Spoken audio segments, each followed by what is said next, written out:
let's kick it off, gentlemen. Mehmet Ecevit, Batuhan Celebi, and Görkem Turk. Did I get the names right? Yes. All right. That's good. Thank you for having me in Istanbul. Thank you for coming. Welcome. Thanks for having us. I'm excited, always excited to come here to the capital of mobile games. This is officially it. Helsinki used to be it, but you've clearly captured it. And so for folks who don't know you, Mehmet, you started Gram Games. Yep. You were the CEO, CPO, then CEO. And Gram Games was acquired by Zynga for officially $250. We're not going to talk about any earn-outs or anything, but it was a great exit, one of the first exits for the Turkish ecosystem. Yep. And Batuhan, you've been in the news last week, so whenever this comes out, it's been lately. So you're the fastest company in Turkey to raise Series A, am I correct? Yes. Out of everything, all the tech and everything. Yes. You went, yeah. And if you were to compare the size, I think we are at fifth or sixth in terms of the round size. Damn. Because you went from a seed round that was sometimes in August to like 6 months later, you raised a $30 million Series A. I think the pre-seed round was on February, but we didn't announce the news until like 6 months has passed because we wanted to differentiate ourselves from the rest of the pre-seed funding companies, because in Turkey it was really popular to see like Studio X raised this amount from Studio Y, or let's say Investor Y, and you don't hear from them afterwards. There was a boom in Turkey, and we wanted to separate ourselves from that news. Therefore, we waited to publish 2 games before we launched the news. So pre-seed was on February, but the announcement was on August, and the Series A was on like October. Damn, super fast. And of course, I don't remember what the other game is, but the other one is Magic Sword, and it's like crack. Thank you. And people, It means a lot coming from you. no, like I have to say, like because we're trying to record this, and I'm like, okay, so what has Grand Games made? A game about like magic potions putting together. I'm like, what is this? Yeah. And then I started playing. I'm like, I need to get this on my daughter's phone because like it teaches you logic, and it's like so rewarding. I was playing through like almost the whole flight here. It was just like so good. Thank you so much. If you haven't downloaded Magic Sword, Please do. please don't. It's going to take all of your time. And of course, Görkem, the Laton Ventures, you were in news today Yes. that you closed $50 million early stage fund for Turkish ecosystem and beyond. Yes. So what does Laton do? Well, like Laton is an early stage venture capital fund investing in the pre-seed and seed stage gaming companies, as well as also non-gaming apps companies, mainly in Turkey, but also, let's say, beyond Turkey as well. Yeah. Well, congratulations on that news today. Thank you. And talking about like all 3 of you are incredibly successful already. I mean, we're not Mehmet. You're beyond success. And people are kind of like gunning towards that direction, and I'm really curious to understand the origin stories of your companies, and what were the challenge that or the problem that you started to solve. Like, why did you start your company?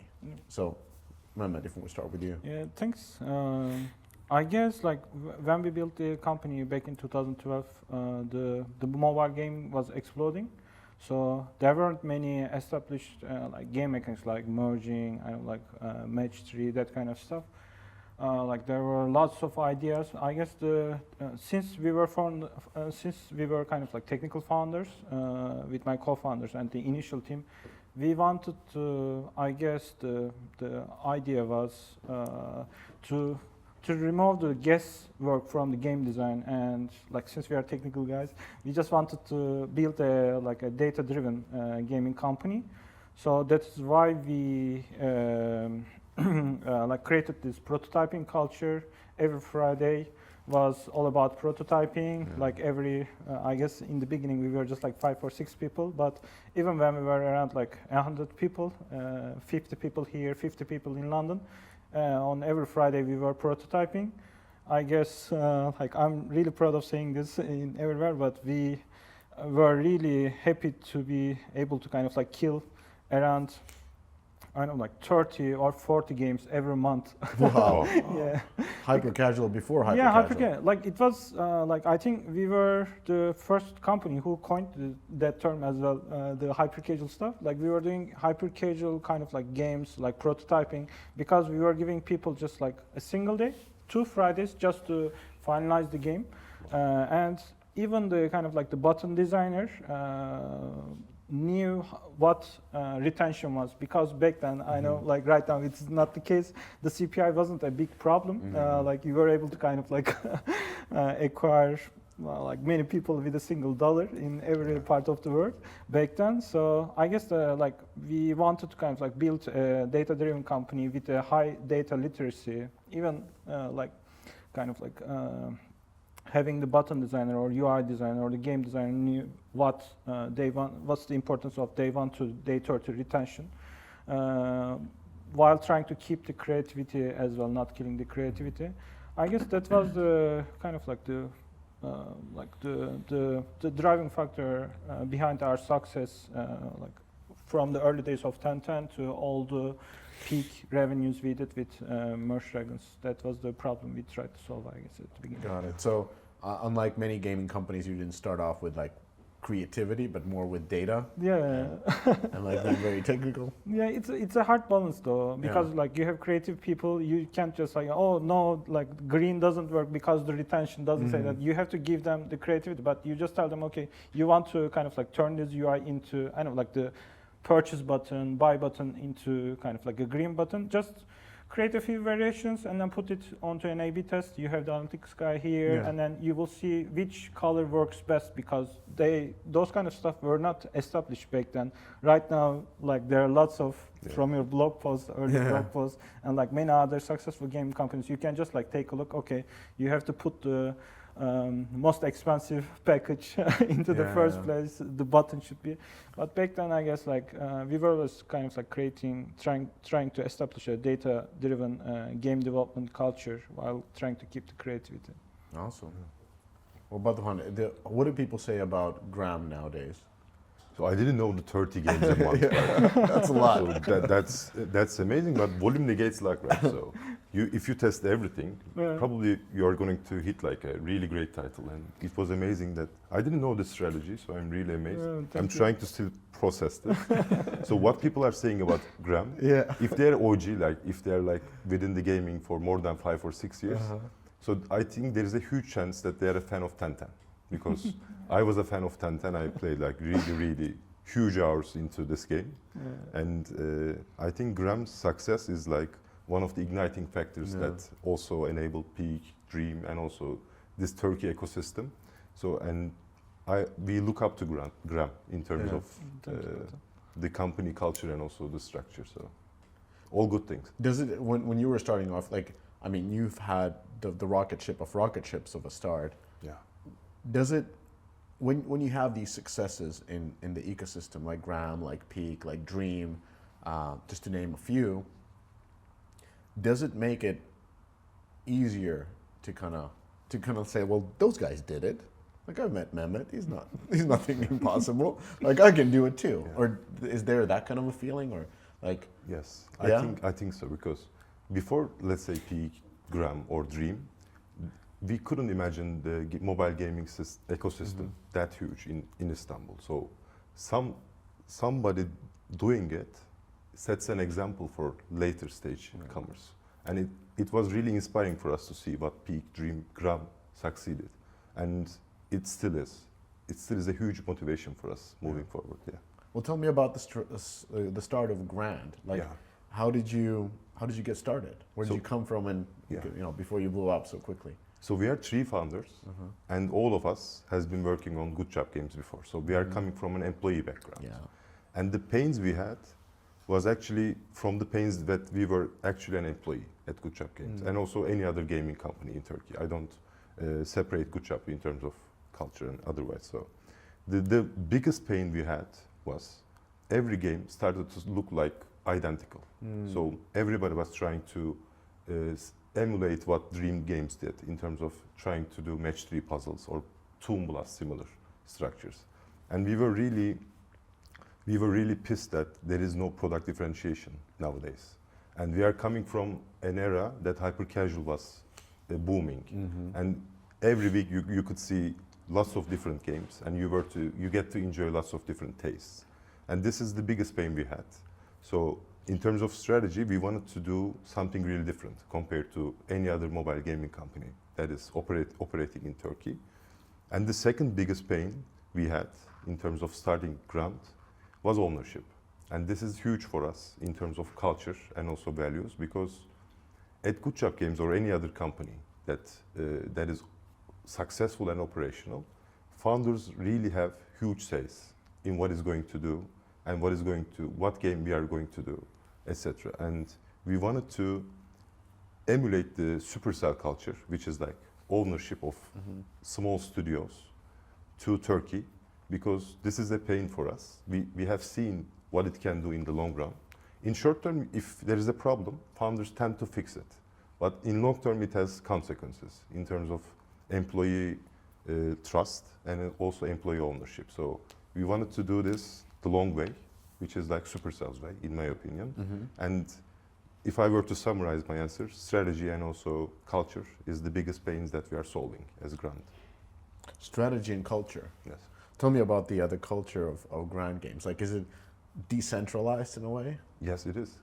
I'm still not happy with the mechanic of car match. That is like the definitive statement in terms of, like, this is the proof. We were at like month 4, everything was uncertain, and we bet on people rather than ideas. And if the product owner of car match believes it is the correct mechanic, and if I'm not certain that it is wrong, we go that way. And we see action produces information, and then we adapt. Interesting.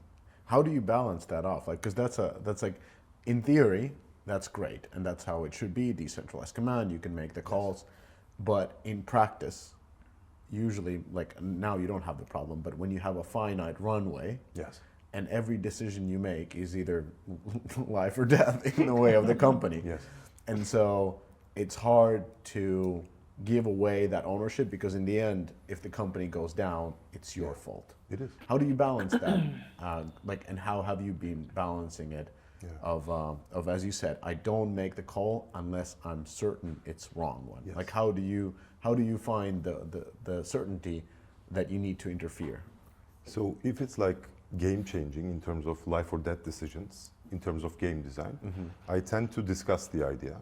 And if I'm certain that it is wrong, I intervene. If I'm not certain, I don't. And I tell the idea. I tell what I'm thinking. And there are some cases that we find the middle ground and go on a really, let's say, middle way. But there are some cases we disagree and commit. And I think we have lived this in the most uncertain era of Grand. And if we can pull this off at that era, I think we can pull this off now. Because at month 4 or 5, we were a struggling company that is trying to survive. Right now, we are trying to scale. So the stress level within the company is less compared to what we were enduring then. And I think it depends on the person. If you can't find that person that you fully trust, I don't think this ownership model works. If you can find that person, I think it works. Fascinating. Yeah, hiring is the key. Yeah. Finding the right people. How did it work at Grand Games? Same. Same? Same, I totally agree. My, like, since I'm not the CEO of the company, my kind of like methodology was like when I try to kind of like do the less interview, they go from stages, of course, like technical interviews and then culture check. And then I did the final interview, and then like in the first 15 seconds or something, if I can say, okay, I can share a beer with this guy. Okay, let's just hire him. Like that was in the first 15 seconds, I would make the decision. There's something like that with Sidar as well from Peak. Yeah. He shares the same idea. But again, it's because like we didn't have any kind of like manager rooms, like we had the same culture as well. So it was always kind of like finding the right talent, because you have to provide lots of responsibility. So if they want to take one of the prototypes, that we didn't kill to production, they could just like do that, and you have to give them that responsibility. To be able to give that kind of power, you have to find the right people. I think that was one of the biggest problems. That is the challenge that we are still enduring in terms of, because Dream and Peak really have, and Graham also have the top talent, and most of the talent there is like, compared to us, is a bit risk averse. And I'm not talking about Graham, but Dream and Peak has a really cult-like structure. So if you're working there, if you're working there, you don't think about any other gaming company, because you think you're working at the best place ever. And you don't question it, whether you are at the right spot or whether it's the correct career move for you to stay there. And it is hard to convince people in terms of, okay, there might be some other options that can benefit you rather than staying at Dream or Peak. And right now we are really close to breaking that wall, but it was hard for us to do that. The dream wall. Hey game makers, we got something super cool to share with y'all. Last year, hybrid casual games proved they're more than just a trend. They are a game-changing force in the industry. That's why Deconstructor Fun teamed up with none other than Meta to crack the code on hybrid casual success. Our new and free hybrid casual playbook dives into what's driving this explosive growth, the KPIs you should aim for, cornerstones of hybrid casual design, how to structure your development process, maximizing in-app ad and in-app purchase revenues, and growing your hybrid casual game.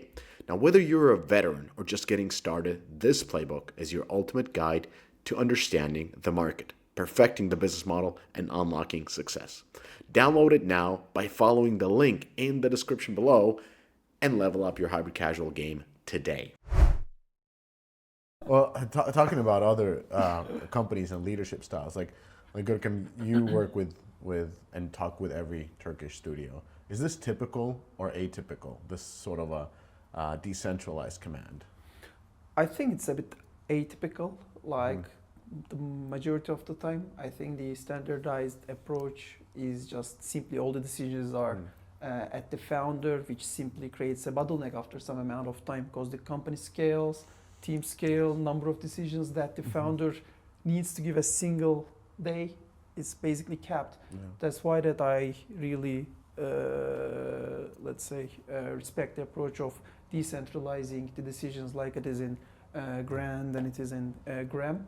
And basically, this is how you scale major companies. It was the same in the Supercell as well. They publicly announced it. But I think it's an innovative approach for the Turkish ecosystem. Yeah. Huh. Well, let's talk briefly. Not briefly, in as long way as you want to say it. Like, what were you solving when you started the fund before going back to the question? To the question. Well, like, because you're not the first Turkish fund. I think no, we are not the first Turkish fund. No, but first by a Turk. First by a Turk whose surname is a Turk. Not first by a Turk, but first by somebody whose surname is Turk. Well, I think like at the original point, I think it was 1.5 years ago or something, I just thought about two simple hypotheses to start a new fund if there's a need in the market. The first thing is that I thought about the great companies that we as Turkish ecosystem has created, like Gram, Dream, Peak, etc. And then I thought that why not to create a fund who can do the same excellence level, who can catch the same excellence level in the investor profile. We have created the best talent, we have created the best companies. Why not to create the best fund in the world, which can just taps in the same ecosystem? That was the hypothesis one. And the hypothesis two was that the way that, let's say, a fund is approaching to its portfolio companies, I was just thinking about, like, can it be done differently? So I'm not a fund manager before Laton. I'm basically a UA guy. We were working with Batuhan. And not a former founder like many. No. Like not an investment banker. Yeah. Why are you running a fund? I'm learning. I'm learning at the first fund. So, like, I was just thinking that what happens if you bring the best of best in a single house, like the best people who have done it before as the backers of the fund, the exit founders, like best founders that you can invest in, and simply double down in operationally supporting them pretty hands-on. Like, I know it's a buzzword for most of the investors or partners out there. But what happens if you go really deep, like being a, let's say, daily ally? I think these was the two hypotheses, and simply obviously because being a bridge between the Turkish gaming ecosystem and the international gaming ecosystem, meaning that giving any type of an investor, be it angel investor, be it an individual, and be it a corporation, give access to Turkish best startups, and the vice versa, taking the Turkish know-how and applying it to the non-gaming Turkish companies. So these were the main gaps that we need in the market while starting Laton. And one of your limited partners, so investors into your fund, is Supercell. So have you connected him with Supercell? Not yet, but like because he talks about the culture. So yeah, I think you need to go visit. He already had his hands full in terms of operational support. Yeah. So the biggest challenges we had for like within the first 6 months was like we weren't operational on Google Play, let's say, because we were banned due to some unheard of reasons. So connecting us with Ilka wasn't his top priority. Because he was trying to handle all the operations in terms of make Grant operational first, then set the stone for later. Well, you said something interesting when you were talking about like how your company wants to be different. One is how you lead the company, which is of course different to traditional Turkish companies or any companies. And the second part was the product strategy of like everybody is copying everybody and you wanted to stand out. And so I'm curious to understand like on the ecosystem side, like how you're seeing it, because like looking from outside, the Turkish ecosystem has gone from like the early puzzle and merge successes to hybrid casual successes, to hyper casual, to then hybrid casual, to where it's unclear what next, because like match seems to be absolutely full, merge full, hybrid casual really hard, hyper casual kind of done already. So now it's the hybrid casual. So it's like, what's happening on the product side? Where's the next growth for this ecosystem? Does it come from product innovation? Does it come from the ways of working innovation? Well, in my personal opinion, let's say, I will give a broader answer and a narrow one. And the broader answer is that, before this job at Google, I was interviewing with new grads fresh out of university. And you know what? We weren't able to hire the best of best every time. Like in the Turkey, simply they go to gaming companies. Like I don't know many of the countries where the best talent of that country is going to simply the gaming companies and choosing the gaming. Like not consulting, not IB, not big tech anymore, but gaming. What I mean is that like the trends can change, it was puzzle and then let's say it was hyper casual, it was hybrid casual. The thing I am trying to say is that no matter where the trend will go, the brightest talent of the country will find a way to adapt and let's say build a scalable business model in that market. I think that's an unbeatable edge that the country has.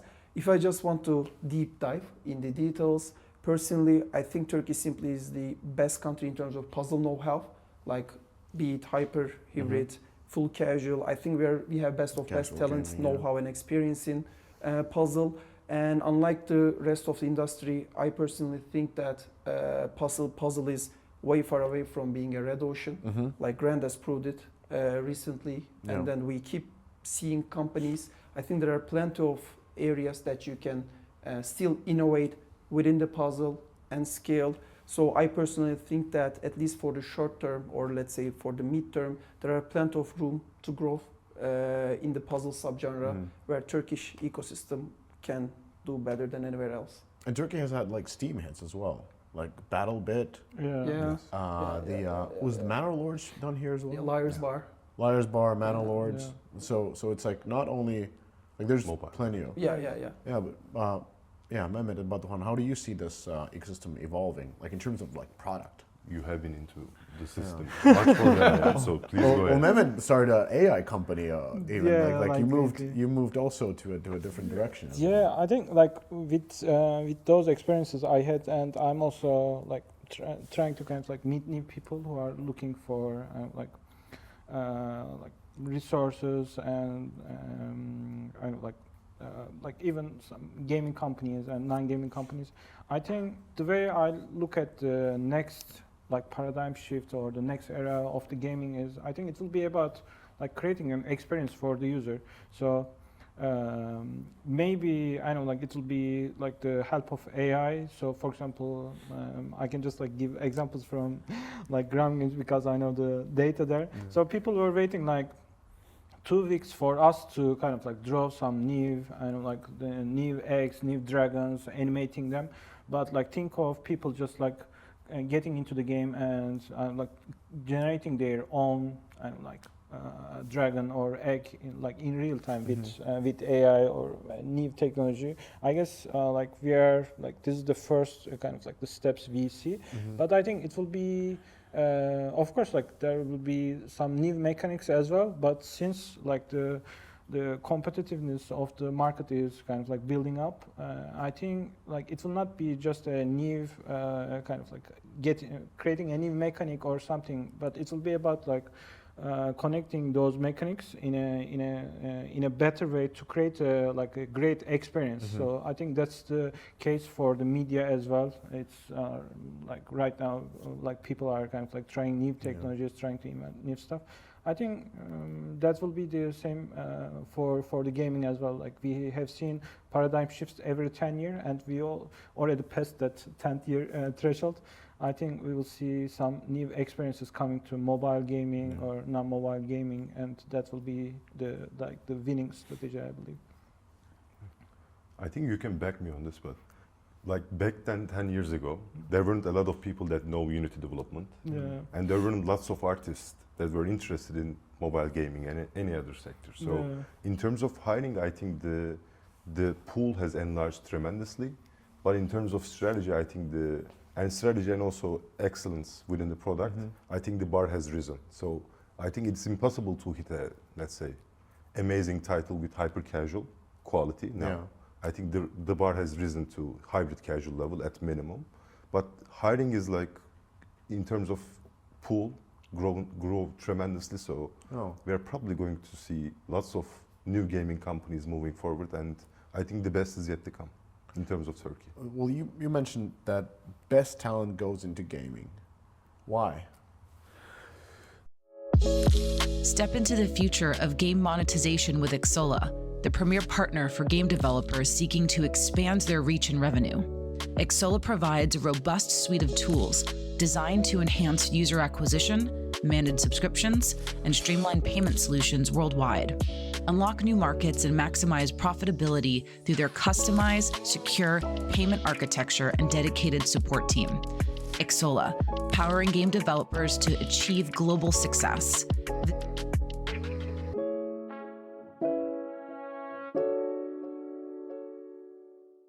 Game devs. Here at Heroic Labs, we know that great gameplay is what players love, but integrating metagame features like challenges, progression, and rewards is crucial for retention and monetization. But coding them is a tedious and time-consuming process. That's why top studios have turned to Hero from Heroic Labs. Hero provides a complete suite of battle-tested metagame features that are quick to implement, letting you spend more time on the core gameplay experience.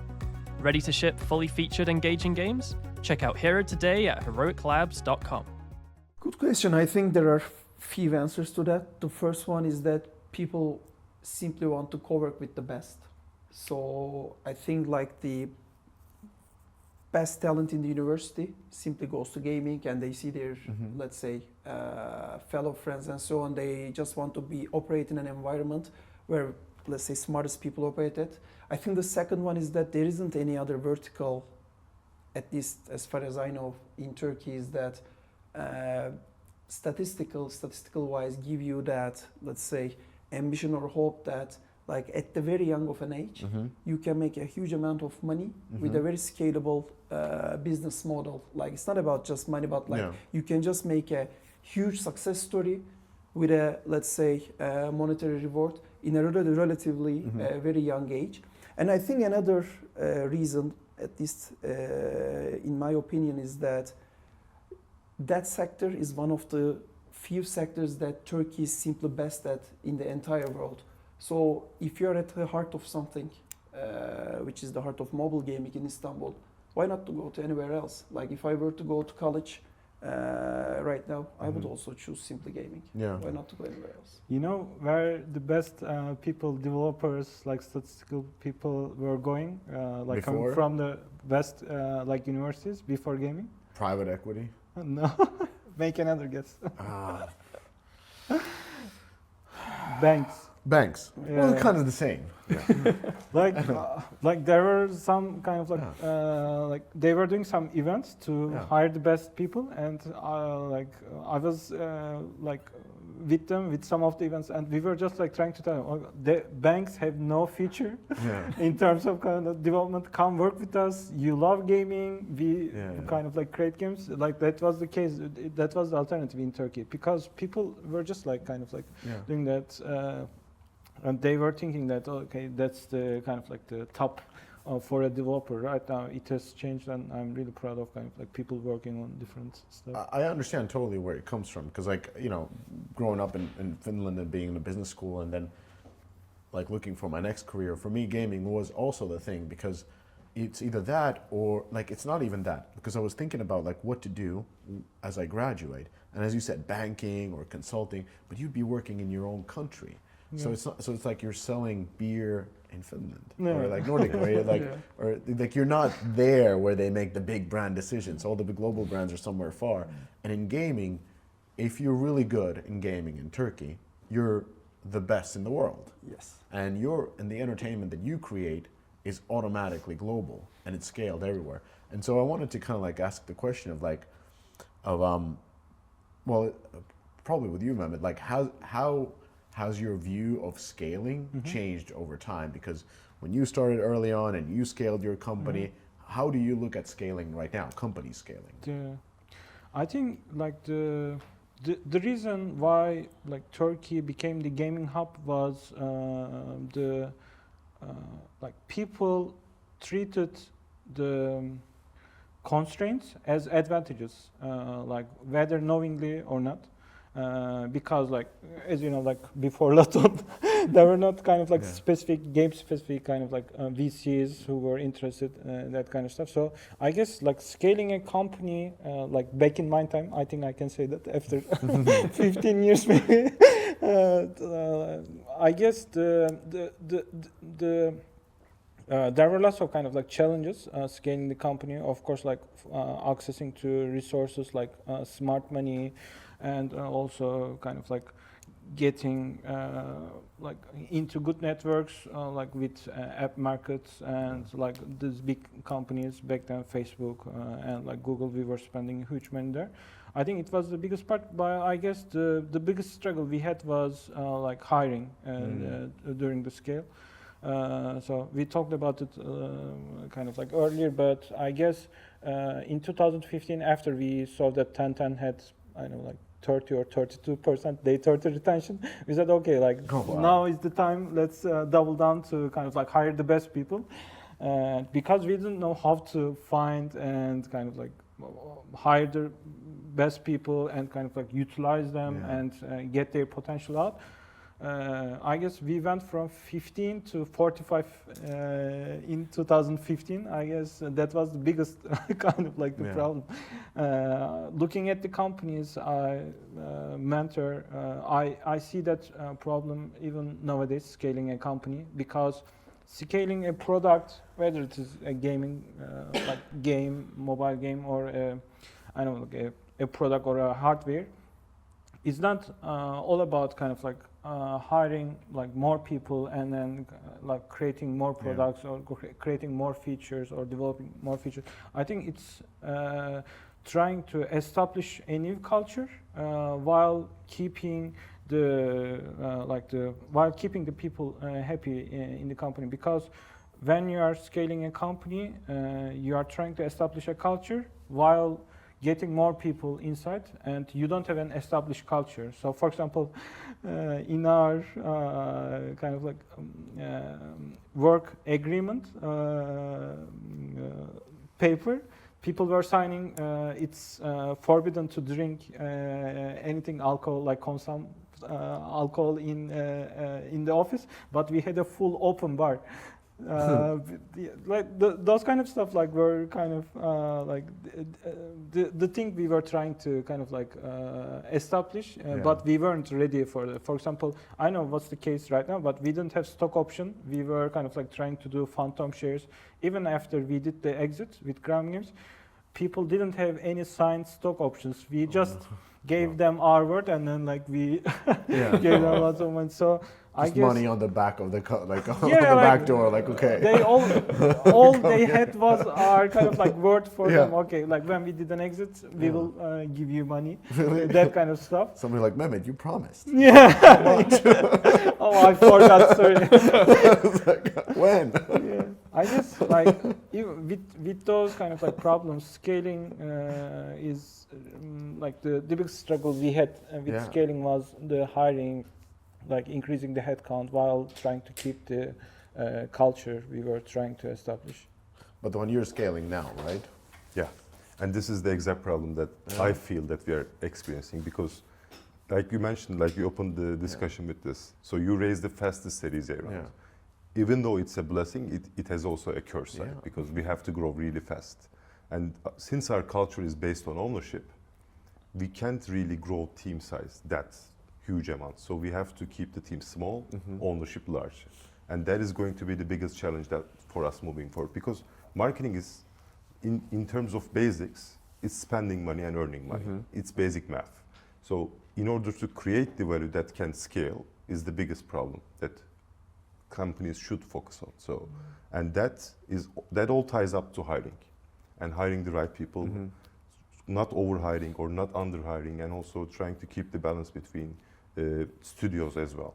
Yeah. So that is going to be my biggest challenge for 1 or 2 years. Well, Mehmet said it was the challenge to keep the culture or even build the culture while at the same time bringing more people. Yes. And culture is incredibly nebulous way. It's basically it's almost like saying a brand or a culture. It's we don't know what it exactly means, but we can kind of explain it. And so as you're building your culture, even referencing to some Ilka's interview that came. Oh, it was on the speedrun thing. He said the one thing that he wished, or one of the many things he wished he would have done differently, was to establish the culture in a written way. And so have you done anything that way? Because when you have it written, like any religion, then everybody can follow it. Like a cult, yes. That's of course. But have you gone to that place where you have to write it so that people can follow it rather than interpret what you mean? Yeah.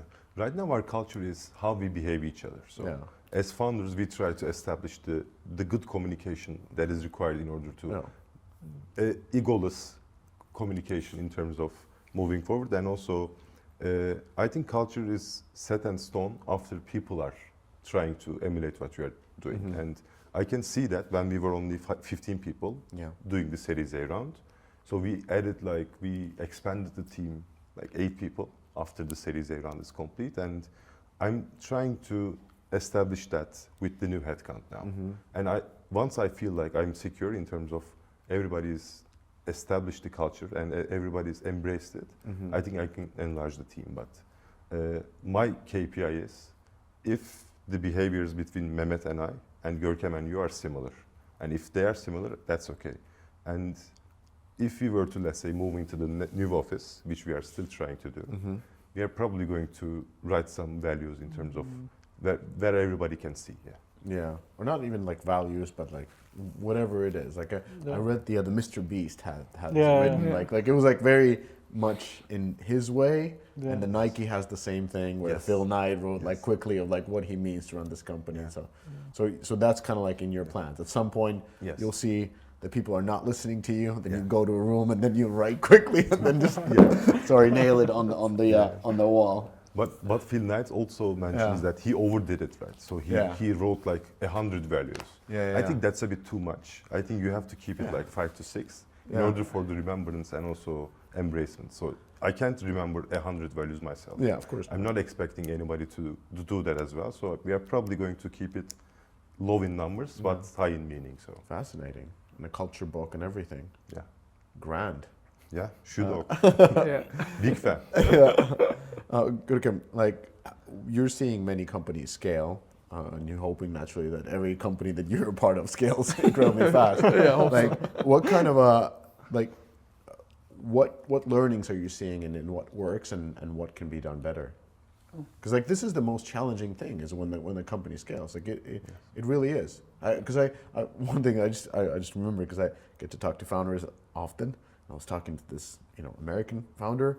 His company is scaling like crazy. I think they did the Series B already. It's like super fast revenue, and he's like bringing everybody, just flying everybody in. Like you're the best.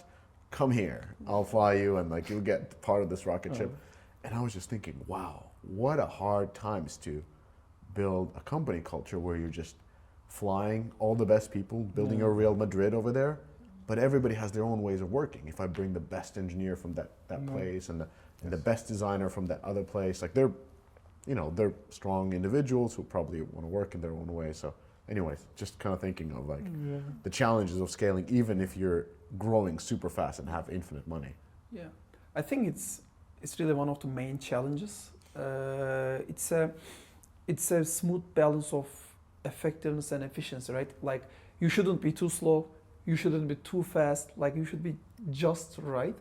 And what is right? I think it depends. We see that like companies like Supercell, Peak, they really operated with super small teams and etc. And also we have seen super successful companies who has operated with, let's say, relatively larger teams. So I just don't argue that there's just a single right.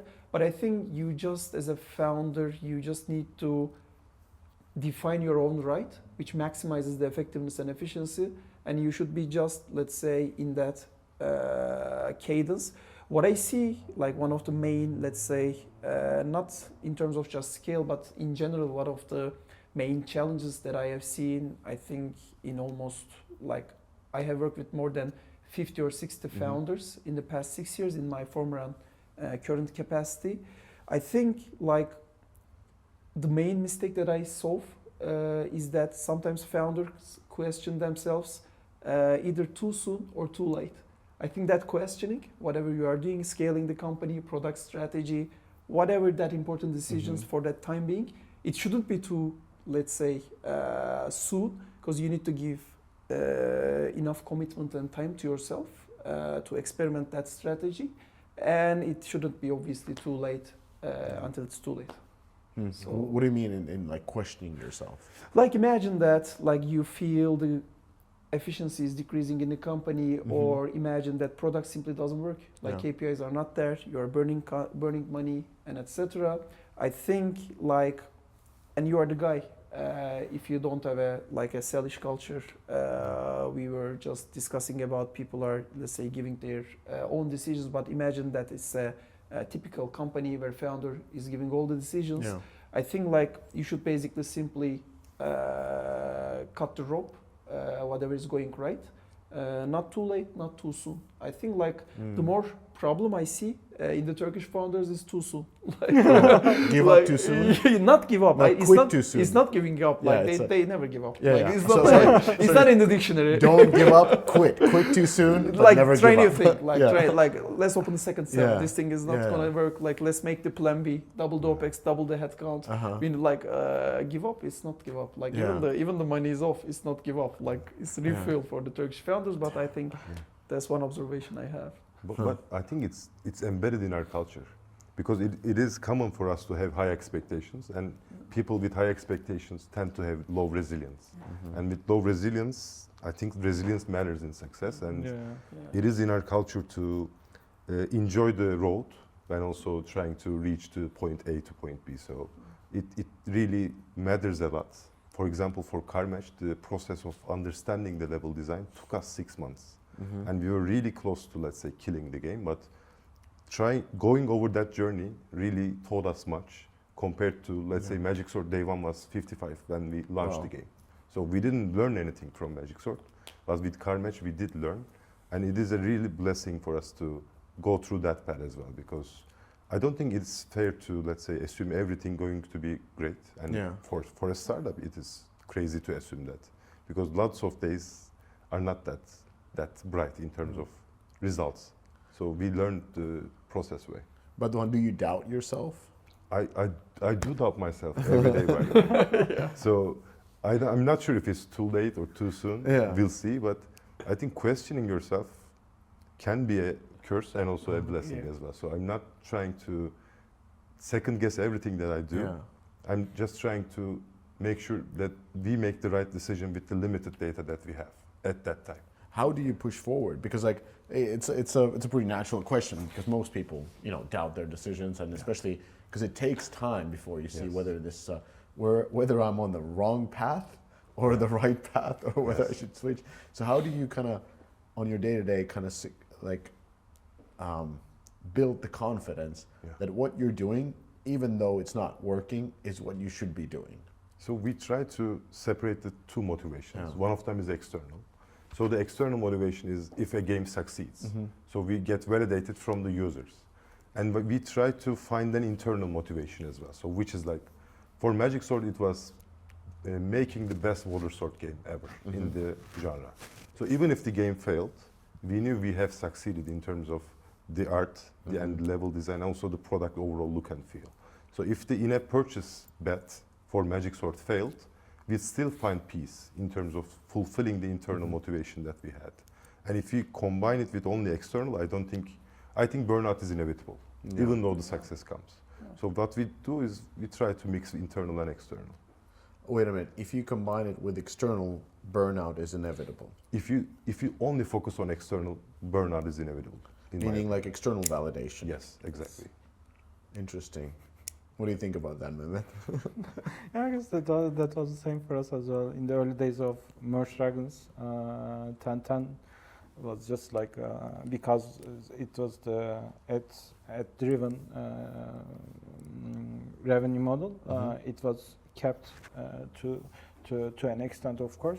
But for Merge Dragons, I think we started with just like $300 a day and then climbed up to the $1 million a day with the live events and everything. I think again, like when we started to scale that game, like we always had lots of ideas, like looking at the feedback we were getting from the users. We were doing lots of user testing, that kind of stuff. We also getting a lot of ideas from the game designers we had. We used to have 2 or 3 teams, like building features for the game, but we were just like trying to take calculated risks, I guess, like with the help of the data-driven culture. Like I guess like most of the time for us, like we were just able to see the things that we should prioritize or we should kill or we should like double down on that kind of the features. I think that kind of like culture helped us to find the right path, even we did some wrong choices. Yeah. What is your take on that, by the way? On which one? On external and internal, I'm really curious. External validation versus internal. Yeah. So I would say I had the same problem when I was a founder, is that I would merge the success of the company with my own feelings of like my self-worth. And that's not healthy, because companies go up and down, and sometimes it's not even tied to you. Sometimes it's tied to the market, sometimes it's tied to this. So for example, if you're going through a funding round and if you're not getting your funding, then it's I'm not good enough. Not the company's not good enough, but if you're tied yourself. And I think that's very unhealthy. Yes. And you have to separate yourself from the company. And I do agree, that's why I asked you about the burnout. Like, the burnout is definitely there if your whole identity is tied to your company's success. Yes. And that's not on your control, which is like external. And also no company is always successful. Yes. And so that means you're preparing yourself for bad times. And if we're talking about startups, then there's a over 99% chance that your company goes under. So it's like not even a good idea to tie yourself into a highly likelihood of a fail, because you're just setting yourself for a failure. And failure are for people. Like nobody is perfect, so you have to give yourself that kind of like space to make some wrong decisions, of course. This podcast is brought to you by AppsFlyer. In today's digital world, understanding your app's journey from discovery to download is more than just insightful, it's essential. Enter AppsFlyer, the leader in mobile attribution and marketing analytics that allows you to measure the full potential of your marketing efforts, making every ad dollar work smarter. With AppsFlyer, that's your new reality. Dive deep into data-driven insights that reveal exactly where your users come from and how they'll interact with your app. AppsFlyer, where your app's potential meets performance. Talking about that, like failure, if we're talking about American culture, then failure is like natural part. Of course you're gonna fail. Not And for then- Turkey. Yeah, exactly, that was my question. We were discussing about that. It's like, do you saddle up? And then American, like, well, you burned through $5 million, let's get a new round and let's start a new company. That cap table already looked bad, let's go again. Yeah. But like, was it like in Turkey? Like, what if you fail? Let's say you get to seed, maybe Series A, and then failed. Then money runs out, you can't find a new hit, and you kind of dwindle away. I think it is pretty tied to the culture itself, not just at the gaming. Like people obviously, to be honest, will not, let's say, commercially gift you like it's in American culture. Okay, let's say you have blown up X amount of You're $1 not calling million. them. This is the round. new one. Now you learn this is the new one. It could happen by the way, but like a typical, let's say, muscle is not that. But I don't think it's also people punish you, or let's say people evaluate your own personal attributes. Like people will just try to, I don't know, give you morale and motivate you in Turkish culture. I would say, like, it will be not neutral. Like, and I think it's very let's say different. Like it's a different culture. Like it is when you are on that road and when you're in there, like people can criticize you, but like once you fail, I think they will be not that critical, like because it could have happened to them as well. Because you they moved see to that. Alanya by that time, and nobody knows where you are. No, and they feel that it could have happened to them as well. Like you never know, as you say, you never know. Like it could have happened to anybody, but like they will not give you, okay, learning is done, $5 million more. It's not let's happening. go again. It's not happening. That was a good learning experience. No. I completely agree with you. Yeah. So failure is like a real thing, that there's a fear of failure here.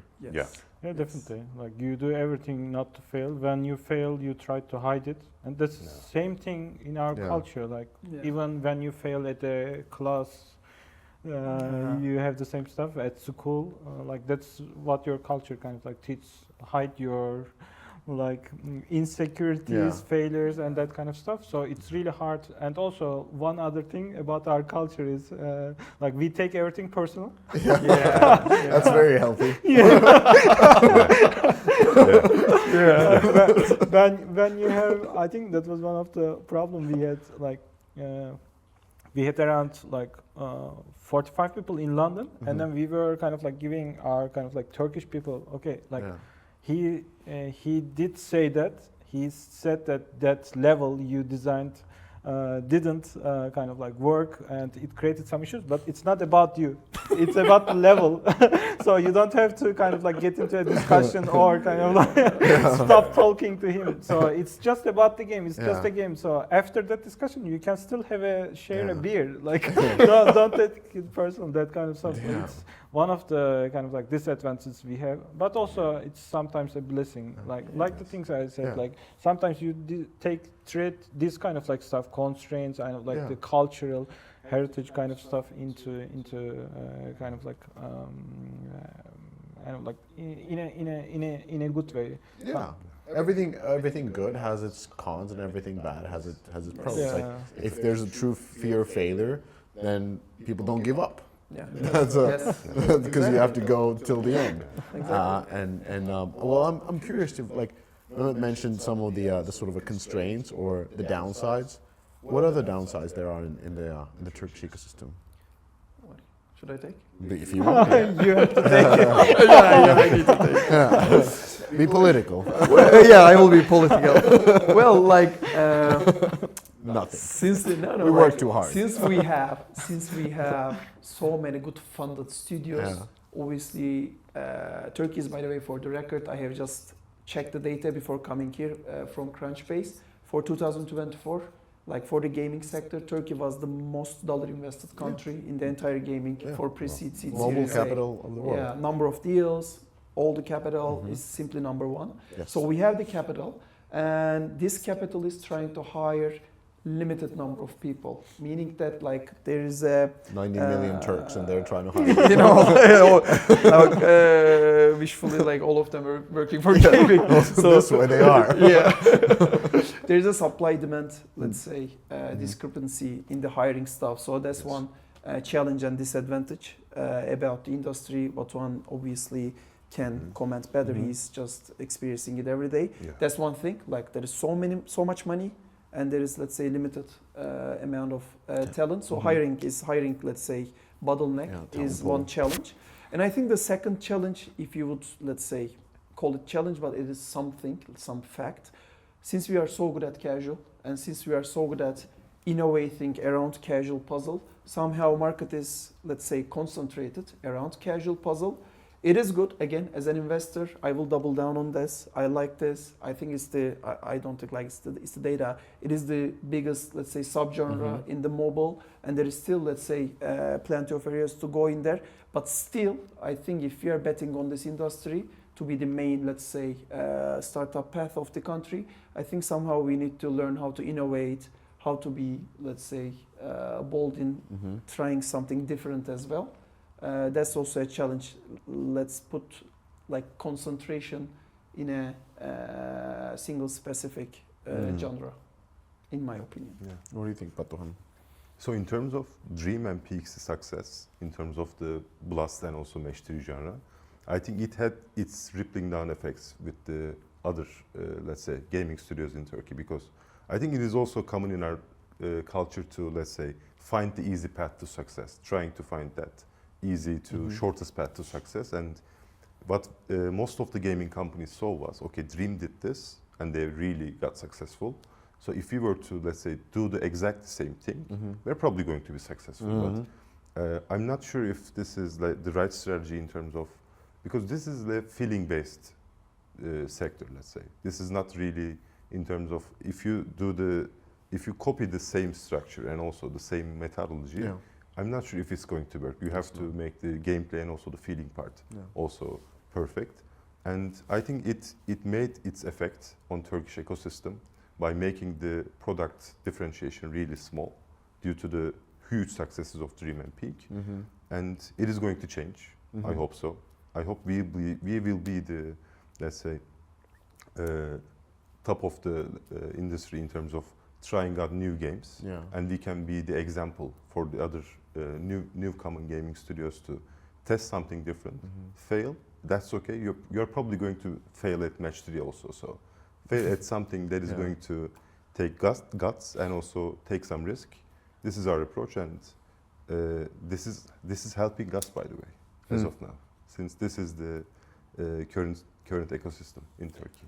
So basically two kind of like major things. One is the talent pool, which again, it has pros and minuses, because on one hand, the pros there is you have compact teams, and compact teams are faster.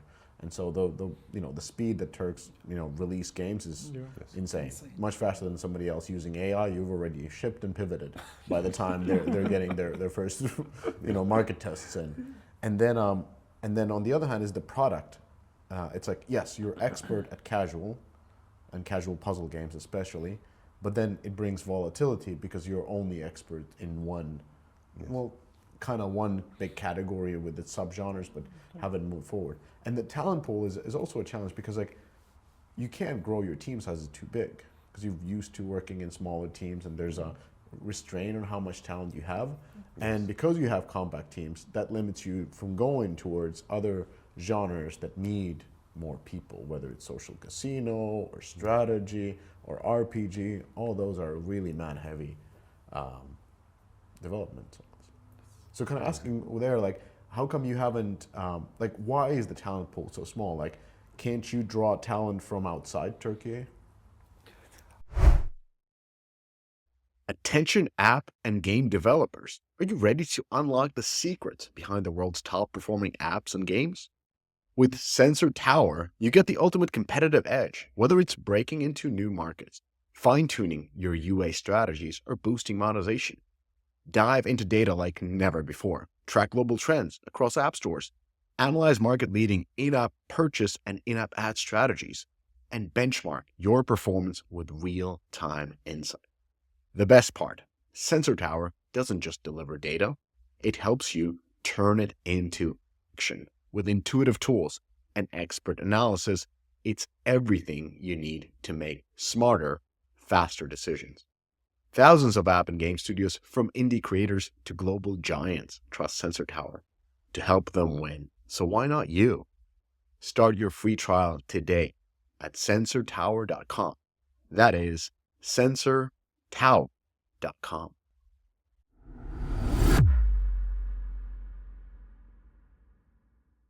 I think the money side let's say, went faster than expected. Like, I think it has boomed so big with the exit of Graham, with the exit of Peak, and with all the boom in the industry, and with the, let's say, early success of the studios like Grant coming very fast. I think the talent pool is increasing. As said, like the fresh grads, university, they keep flocking to the gaming, but like the pace, like the, I think the monetary support is going faster than the talent pool. It will take time. It will take time. These guys just enter to the companies as the entry level. But again, please correct me. Let's say if I see the perspective different, but what I see is that the main bottleneck is somewhere around, let's say, mid-level and also the lead level rather than the entry level. In entry level, there are plenty of university graduates who want to come to gaming and learn. But the bottleneck is just basically somebody who knows it. And you can day one can be operational, right? Exactly. So the biggest challenge we have is product owners, not product managers or like junior artists. Senior. Yes. Yeah. But Senior why roles. can't you hire them? Do they have to be Turks? I think so, because due to our culture based on communication. So gaming is a multidisciplinary, let's say, area. So you have artists, you have 3D artists, you have developers, you have product managers, you have growth. So the team has to communicate with each other perfectly. If you hire someone outside of Turkey and try to mix it, blend it in with the Turkish people, Like a Swede. yes, I don't think it will work. But you can do an out of Turkey team, fully composed of English-speaking people. That you can do. But I'm not sure trying to blend in someone that cannot speak Turkish will be helpful to us at this stage. Maybe like in 2 or 3 years later. So I can change. So your company, as you said, is limited by hiring essentially only Turks, and there's limited talent pool, and especially experienced Turks in gaming. But Mehmet, you opened up a studio in London, and you hired a bunch of foreigners. Yeah. How did that go for you? we had to ban speaking Turkish. That's like even with my managers, for example, like full of Turkish people. I tried so hard to change that, but I wasn't able to. That's one of my regrets. But even when we were going, I wasn't smoking, but since they were smoking, when we were kind of like having a cigarette outside in our Hammersmith office with my Turkish managers, we used to talk, we wanted to talk English because like one of the employees could come and talk to us, and like we could we wanted them to feel welcome. And also it was the same case for Turkey. Before opening our office in London, we hired many people from Rovio, Blizzard, Stick, for example, like who was the designer of Diablo. They came to here and they worked for us for some time. And Erin, one of our employees, The American Spy. I think we could say that right now. So even after she joined, like we had around 40 Turkish employees, and we had just like 5 foreign employees. And at that point, we told everyone, okay, the English is the only kind of like language we had. And also it was the same for London. Like I said, you have to keep the established culture. We moved around like 15 people from here to our London office because we didn't want to create a new culture from like, want to reinvent the wheel from there. We moved a good portion of like our people who knows the established culture very well, so that we can build on top of that culture while hiring more people. When you start as a Turk, I think that's the same for everyone. When you start talking English, it feels very like direct to kind of like foreigners. For example, you say, okay, you don't say can you come here, you say come here. So it's how you say in Turkish. It's a nice way, but you can just like translate the politeness of like what you want to say in English because you're kind of like you're not really good at it. So those are some of the cultures, and also there are some board games in Turkey that can be really I am like looking really bad for kind of like some foreigners, especially board games like like which one? I don't want to name them. Okay. But interesting. Yeah, but for especially for some countries like very close to us. Oh. And then you see like at some point, for example, I know like it was around like 2017 or 2018. We were around like 100 people, and I saw this message on like, hey, we just bought this game. Who wants to play this game? And there were like some people, some minorities, let's say, in our kind of like company. And I pushed every button on Slack just to kind of delete that message. So you like it's really hard. But at that point, we had a proven success. We were kind of like, we have some cash call games and that kind of stuff. So at that point, you can spend some resources and you can take that risk to kind of like lose a little bit on the communication that Batuhan was kind of like talking about. So you can invest in those areas, but we couldn't do that in the early days of when we were trying to scale. You can just say, hey guys, let's be sensitive about this. These are minorities. These are kind of like that kind of stuff. And how have other companies followed what Grams did and brought like foreign talent to scale? I think as far as I know, except Graham, Dream is the only company who has a non-Turkey office, a physical London, office. But in terms of employing non-Turkish people, there are a few, let's say not many, but a few per company. But I think the main hesitation, or let's say dilemma the founders have here is there, as you say, the teams are so efficient, so small, operating so fast. So I think they kind of feel like sugarcoating that sentence in English. It's also a loss of efficiency or loss of time when you make it 10 times, 20 times a day, right? Yes. Maybe they just prioritize Turkish talent, but at some point we need to do either expand the Turkish pool or let's say go that direction because the company has to scale. Yeah. So it's similar than the gaming companies that are from former Soviet Union, because like they all use Russian language as the main language, even though they're different countries now. And for them it's really hard. Like we had Playrix on a podcast, and it was really hard for them to integrate more people, because like once you scale to like 4,000 people and so forth, like that's a big company already, and trying to find more people is hard. And so now they're trying to like very late on to like, how do we actually add English? And it's probably tough to change the company language. So talking about like challenges, like what could the Turkish gaming ecosystem, like what could help more studios to succeed in Turkish gaming ecosystem, other than having Laton backing you up? Well, you don't have to answer. I answered it for you. So. but what do you think? We'll start with you. Like, what could help? Talking to many founders from gaming companies, in Turkey, I guess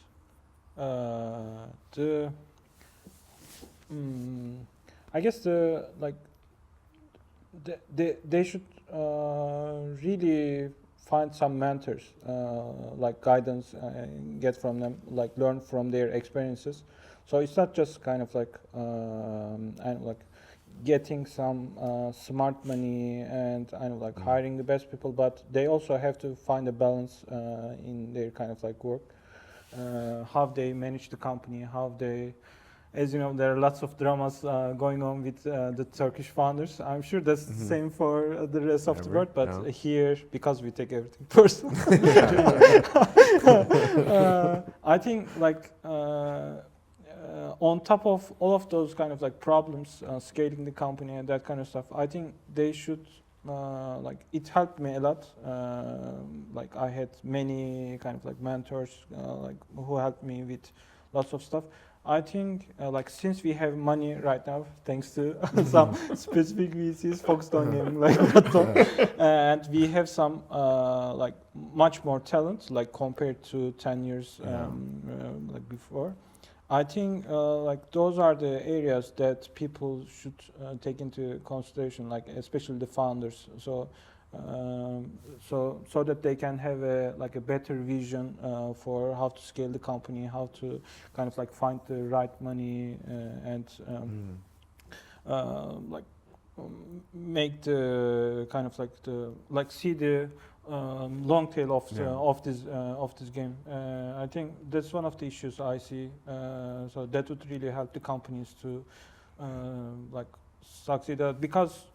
It's not just about kind of like finding a game with a good retention or like low CPI and finding scale. Yeah, it's 100%. Are you mentoring people? Yeah, like I'm like mostly dedicate my time trying to kind of like talk to people. That's what I got from my mentors as well.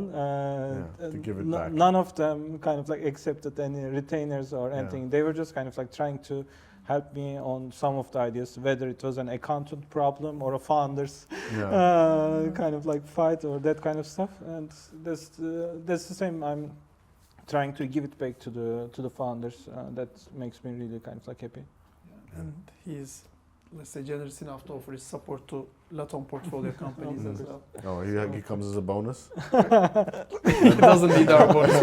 No. Like when you get Laton, you get Mehmet to come in. And be careful. He's promising all kinds of things publicly here. He's kind enough I'm more than happy to be used. So, Batuhan, what do you think can help studios succeed? So, like everything in life, having a good partner helps. Either it's in marriage, either it's in a business relationship, or either it's like a founding a company. And I really had an amazing time with Laton and also Back Ventures as well. And what Laton did in terms of the early days. So if you're starting a company, right now I can guarantee that lots of things will go wrong. And most of them you won't be able to, let's say, foresee before you found the company. And there are two approaches when things go wrong. Either investor can tell you, how can I help you? Which is like Laton's way of helping, and also all hands in. And the other response is, why did this go wrong? So with the first one, you are fighting with someone towards the same cause. And with the second one, you are trying to report to someone, like he is a manager or something. So we really had our full share of luck in terms of selecting the right partner. And knowing Görkem for like more than 5 years has helped. And when he told me about starting Laton, before he didn't tell, I told him that he should fund the, let's say, fund the new company in terms of a gaming specialized VC, because he has asymmetric know-how in terms of compared to any other, let's say, founder for a VC, because he knows the people, he knows their working style much better than a 2-hour interview trying to understand the full history of that person. And he has to use it, and he's doing it, and I hope everything goes well for him as well. So the first one is partner, finding the right partner, I believe. And the second one is, so everybody in Turkey now is product focused and trying to make the product perfect. But I think somewhere along the line, we have forgotten what marketing meant for the business as well. Trying to understand the pain points of the users, I think has been forgotten with the dream success. So understanding the pain points through CPI, or let's say trying to combine marketing and product, is the new wave of gaming in terms of my opinion. And not just making the game, but asking the question of, is this product really needed? I think the second best advice that we can give. Interesting. So choosing the right partners and marrying product and marketing together. Yes, exactly. Holistically. What do you think? Well, like I will echo what said. I think when the best founders, similarly, we were lucky at the Grand Games, and Batu and Mustafa and Mehmet is co-founders case. Like when the best founders just companies with the best partners, be it investors, be it mentors, I think like that is way better than a journey where the founder is single or have the, let's say, not the ideal partners. That's one thing. The second one thing we already had, let's say, discussed about it, being innovative about, let's say, hiring, product strategy, etc. And like as a founder, trying to utilize all the resources in the current market, be it other founders, be it, let's say, mentors, like partner employees, etc. Not the investors, but like, I don't know, like ad channels, etc. Utilizing like the most in let's say our very own market, and also let's say the other markets. I think like the rest is simple for a Turkish founder, where the gut and commitment is there. So we mentioned a lot of things that Turkey has challenges with, but the fact is, this is still the biggest and the fastest growing mobile ecosystem. Like this is the center. And I think the right question would be to ask is like, what can other ecosystems learn from the success of Turkey and especially Istanbul? Yeah, well, like, let me start in there. This is an easier question than challenges, obviously. Yeah.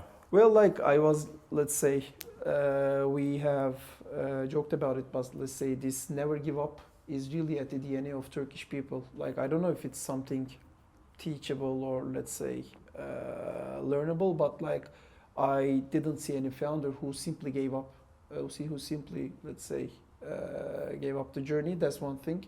I think the second thing is that I will say something, let's say, much more laser focused market reading in terms of games, right? I think the Turkish founders really don't overlook at the data, really don't overlook at the market reports, etc. They really filter out the noise of the external factors, external, let's say, inputs about the market. They took it to their advantage. They read the data, but they, like each founder who has created a huge success, like with the Merge Dragons, like now with the Magic Sword, like now with the other game studios who are successful, they had a different kind of hypothesis, different kind of a market reading. That's one thing. Let's say looking at the market from a different perspective. Let's put it that way. That would be the second learning that can be taken from the Turkish ecosystem. Yeah, I think the third one is being efficient. Let's say full commitment without burning out. Like I think that's something to put on the table. Like Turkish founders and teams working insane, but like I don't personally remember a single founder who have burned out. I think it's really interesting data. They live in Alanya. Huh? They live in Alanya now. Yeah, I should go to Alanya. Just don't see them. Or Izmir. Or they just ask their team members to talk to me when they're burned out. So like I don't know. Yeah. Okay, so never give up attitude, ability to read the market, and efficiency. Yeah, that would be my thing. What do you think, Batuhan? I think Görkem has asymmetric know-how compared to me, since he has he gets to meet with lots of founders from outside of Turkey. But if I were to, let's say, I'm completely agreeing with him, by the way, and the hustle part really helps in terms of, since you have a limited runway, the best you can do is try to fail or succeed fast. And the best way to do it is work much more than compared to any other, let's say, country's company. And I'm really amazed by how Gram Games really pulled off 30 games within a month. This is really the summary of like the edge of Turkey, in my opinion. Trying to get the prototype really fast, try to, let's say, learn fast, and that is like a huge edge compared to any other Speed to country. learning. And maybe, by the way, I think it's important. One more thing to add from my side is obsession with product excellence. Yeah. Like, look at Magic Sword, look at Merge Dragons, look at Royal Match, look at Toon Blast. Like, these products are not the first ones, probably, maybe except Merge Dragons of their genre, but they are simply the best product, best executed product in an innovative way in their subgenre. I think like Turkish teams have a obsession in a good way to excel in the product quality. Yeah. What do you think? I think, like adding to all the things said, I think the iteration cycle, like fast iteration cycles, would be something they could get from Turkey. Because if you look at the kind of like the companies, like in the case of Grand Games, like Dream, Peak, there were always like the advantages from these constraints. They were small teams who like, which was given enough freedom to take the responsibility. I think those were the companies who were successful. And if you look at Supercell again, that was the same case. Like I remember talking to Timur, I guess, and I said, was the first prototype of like Clash of Clans really was like with circles and rectangles and triangles? That was the first prototype, and he said yes. Like because you have to test the mechanic, you don't have to create a 3D model and then render it, texture it, and then put it into the game. After that point, I got the idea of kind of like this. Let's create this prototyping days. So they had this fast iteration cycles with teams who has freedom and responsibility. I guess we did it here in Turkey because of the constraints. We didn't have lots of kind of like a big talent pool, but I guess it helped us. It can help the other companies outside of Turkey as well. I like asking this question because like it's so easy to, not easy, but I think we always deconstruct others' success, but we never deconstruct our own success. And it's kind of weird because that's and if like when I deconstructed Turkey's success, like from looking from the outside, like tell me if this is totally wrong. So you mentioned never give up, ability to read the market, efficiency, speed to market, speed to iteration. When I look at it from the outside, I would say you're really business focused, and that means that not only like how the business does, but when you're building a product, you're not building from like, this is what I always wanted to do. It's more like, this is what the market needs and what I have resources for and what I can achieve in a set amount of time. Like very, like logically approaching it rather than doing the game for yourself. I don't know if you did Magic Sword for yourself, but it's a product for a market. Then the second one is like, as you said, like the never give up. I would say it's like no plan B. like people here just go all in, and part of it, of course, is I don't remember who I was talking about with this from Turkey, but they were just saying like people's careers are not pre-written. Like you have to make yourself in this. Like it's a dog-eat-dog world, and you have to make yourself to the person you be, and you can't go on this like cushy career path. I'm going to go this, and I'm going to go there, and then I'm going to do this, I'm going to buy this car, and it's like everything is pre-written, like in certain countries. But here you kind of have to make your own fate, and that leads to the other part, which is, in my experience, Turks work incredibly hard. Like one of the most hardest working people I've seen in gaming, if not the hardest. It's just like the insane amount. And even like hearing the stories of Dream, even at this point, I remember at what event, I hope I'm not like releasing anything, but a person said that they were making some big release, and then the manager came into the product team and like, okay guys, cancel your plans, we're going to work really hard. And they were like, what do you mean? We've been leaving at 11 p.m. every day. It's like, what plans? It's like, how can we work harder? And that's kind of like normal. And people kind of joke around it, but that's what it takes to be on top, is really hard work. And people here understand that. And then if you go somewhere else, it's like, people start thinking about like, what's the work-life balance? And the balance is maybe on the long term. I was just going to say that after we opened an office in London, the first time I started to like hear that term, like, how is the work-life balance at Gram Games? I said, pardon? Like, we work, and then on Sundays, if there's a problem, we work, we come to the office, and then, like, I was talking to Batuhan, like, before we started, and he said, like, I'm at the office from 9 a.m., 10 a.m. to until 1 1 a.m. 1 a.m. in the night. And that's what it takes. And, and you're not glorifying it. It's just, it is. But at the same time, you're not villainizing here in this culture. It's like, people work really hard.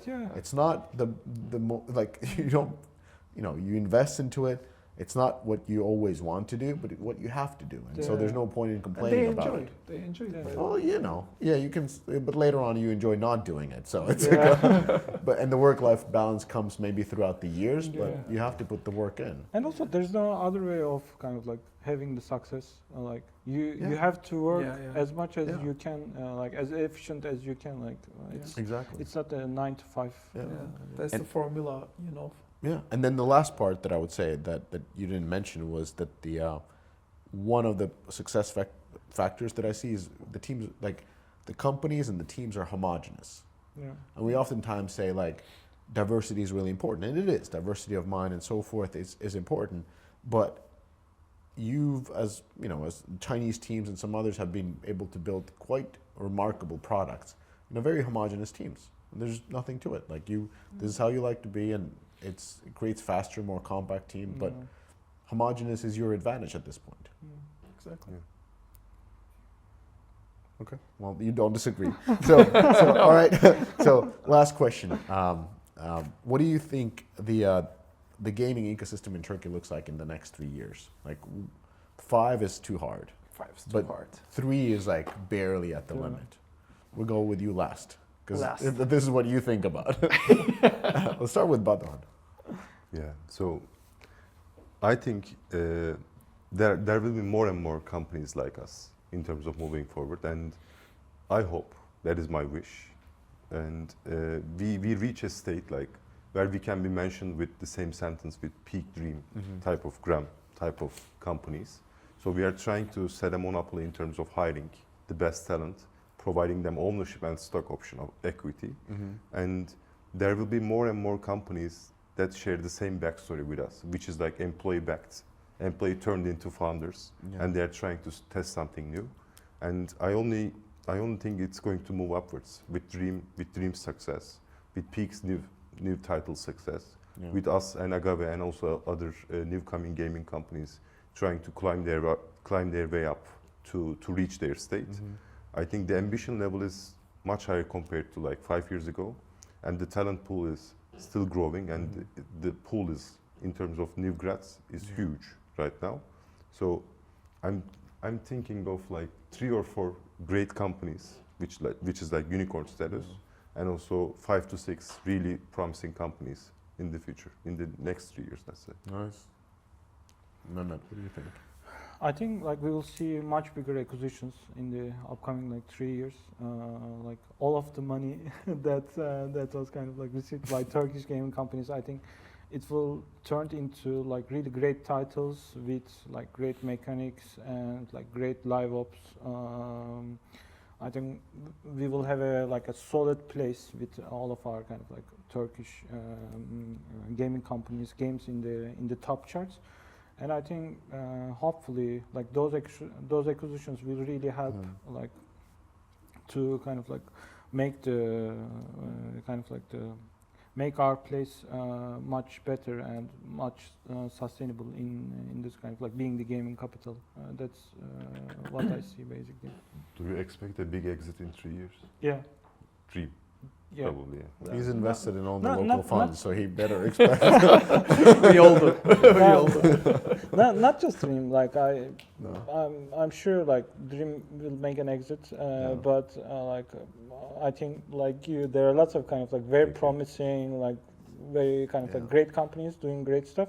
And 3 years will, with all the money they got, like that money will not just like bring new users in terms of kind of like marketing spend and kind of stuff. It will bring experience, like consultants, lots of people. So we will definitely kind of like invent new stuff, add new kind of like game mechanics on top of these the games that are really successful right now, and I think it will definitely turn into like great acquisitions. That is what I believe. Yeah, I agree with that. Well, like similarly, Turkey is currently the #1 market in the mobile gaming, as we have discussed. Like I think 3 years time, like it will even go further, and it will be, let's say, out of question by far the #1 market for the mobile gaming. That's, let's say, #1 outlook for myself. And the second one is about casual puzzle. I think like we will stretch the limits in unleashing the full potential of the, let's say, addressable market in the casual puzzle, like, let's say, Grant did for the sword genre and extended the market. I think we will just create new success stories in the puzzle and, let's say, make people re-question themselves, like if this was the market they call the red ocean. I think that was the second outlook. And the third one, hopefully, is that like we will see the first, let's say, innovative steps about the new genres, new titles. We are seeing about it about the Steam, by the way, as you have, like, let's say, rightfully mentioned. And I think that we will see a few more about that, let's say, innovative moves. Yeah, red ocean is not a problem. Red is your favorite color. No. So there isn't red. It's orange for us. Yeah. I'll mention two things that I think is going to be helpful for the ecosystem. Like that AI tools are going to allow you to keep your teams compact, and talent pool is always like the issue that you're saying in all the conversation. Hiring, talent pool hiring, and with AI, you can stay leaner, and that allows you to grow without growing the headcount. And if I would wish something from the ecosystem, I would wish there would be more vertical expansion. So meaning that there's been expansion in terms of the game genre, kind of horizontally, of like what can be the next type of a thing in merge or puzzle and so forth. It would be great that vertically expand not only to Steam games and PC, but it would also expand to tools and tech. Like I'm just saying, because you spend so much money on ads and UA, how come you don't have your own ad tech companies here? True. Like it's kind of crazy. That's true. That you use everybody else. Like where's your mediation companies? Where are all those companies that are working with you? So I think whoever is kind of moving to that direction, you have the talent to build also the full ecosystem here that gives you everything, not just the creative part. Well, totally agree. I'm glad that you agree. Totally agree with that. That is a good expansion. So on that note, Batuhan, Mehmet, Görkem, thank you so much for having me and allowing me to interrogate you on the success of the Turkish ecosystem. Thank you, Mishka. Thank you for so much. us. Thank you. You did it. You made it to the end of the episode.